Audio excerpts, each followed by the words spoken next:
Howdy, Kay. I didn't know how to best contact you professionally, but I have a project I want to share with you that I think is uniquely up your alley.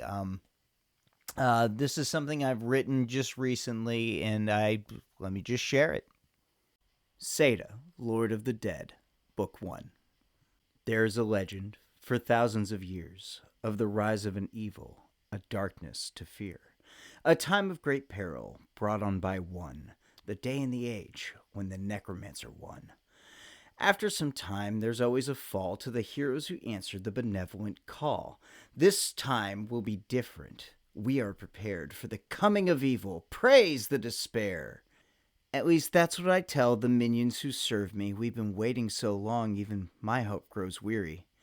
But today I proclaim, our Lord has arisen. I, Salazar the Serpent, shall summon my minions. First there is Leon the Loon. His lightning is fearsome, but he's a buffoon. Then there's the Lilith, both tiny and mean. Her vampiric senses are frighteningly keen. Last is a creature, a cousin to Yaga, a dangerous being, old hag Yago Baba. We quickly gathered in our secret lair, Leon's mother's basement, where we prepare. We started the ritual and set up the mirror to open a portal to see our Lord clearer. At first there was darkness, not quite the kind wanted. Leon's mother served cookies as we pondered our options. Because of my skill, the solution came quick. I shall use my snake staff to go through the rift.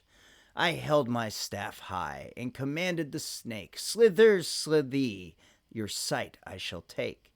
Slither it did, my faithful familiar, until catching a glimpse of something peculiar. There panted a puppy, most obviously undead, as we found ourselves peering from under a bed. My snake looked around and then up with a twirl. There stared at us a confused little girl. "Mom," she cried out, "there's a snake under my bed." We retreated so quickly the snake bumped its head. As we forebickered over what next to do, our little dark lord ran to her mom's room. "Mommy, Mommy," she shook her mom's arm. "There's a snake in my room," she cried out in alarm. "There are no snakes inside this house. Go back to sleep, my little mouse." Disappointed, to say the least, our little dark lord chose to chase the beast. She went back to her room and prepared for her trip, grabbing her flashlight and wand with a star on its tip. Carefully, she looked under the bed, raising her courage to see what's ahead.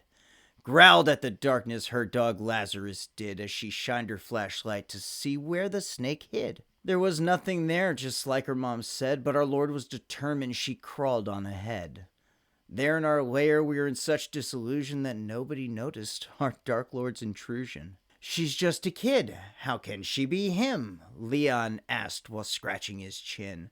"Who said she'd be he?" the Lilith proclaimed. "But with Leon I agree," she further explained. "That dog was a zombie, as you all know it. She must be the one. What do you think, Yago?" Not that I expected Yago to answer. Her voice alone, a soul it would shatter. She then gave a look that chilled me to the bone. Some may call it a smile, but who knows with this crone? She points to the corner, causing us all to turn. There crept our Dark Lord with a look of concern. "Hey, there's the snake," she pointed to me and said, before inquiring to all, "Why are you under my bed?" "Hey, little girl, you were never here," the Lilith commanded with a vampiric leer. Our trouble was over, or so we thought. But then our Lord laughed and said, "That was a lot." Never have I seen the Lilith so flustered. "My magic's not working," the vampire mustered. "How can that be?" I managed to ask as Leon the Loon stepped up to the task. "Here comes the lightning," he enthusiastically cries. Of course nothing happened as we were inside. Once more the Dark Lord giggled. "You guys are silly," she said with a wiggle. I approached her with caution as not to alarm. "Excuse me, child, do you know who you are?"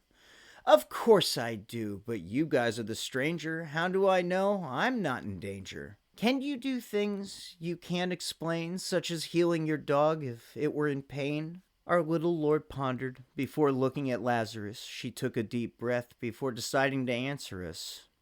"There are some things that my schoolmates call weird, such as talking to ghosts and other things that they fear.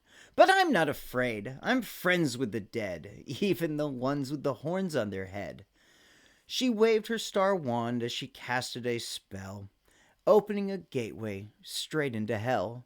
The candles flickered, as did the lights, as spirits and demons poured out with much fright. Leon and Lilith my concern they did share, as they swiped away spirits that now filled the air. The child was smiling and dancing with glee, waving her wand through the dead like a sea. Then there was Yago, who also was dancing, laughing maniacally while awkwardly prancing. "Hey, little girl, would you please close the rift?" I managed to ask, humbled by her gift.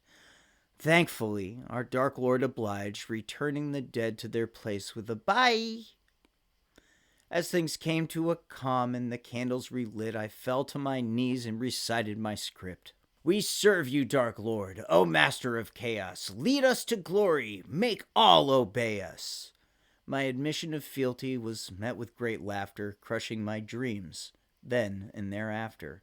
"No, I won't do that. My heart is good. I am not evil, just misunderstood. You guys are okay, but I can't tell why. My name is Sedah. I love you, and bye." With that our Lord turned to go back through the portal. Old hag Yago Baba walked up to the mortal. She whispered into Sedah's ear, as to what remained unclear.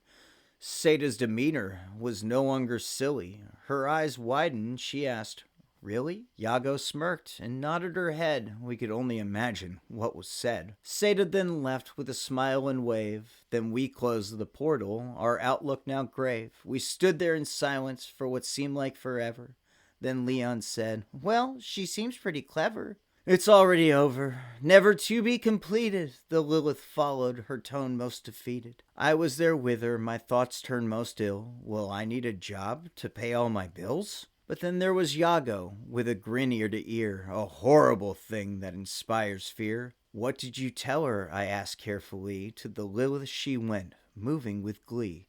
The Lilith flinched as Yago whispered to her, but her mood shifted, she seemed less deterred. "Do you think it'll work?" the Lilith replied, to which Yago smiled with a twinkle in her eye. Back in her bedroom, Sedah laid there awake, the words of the hag proving too much to take.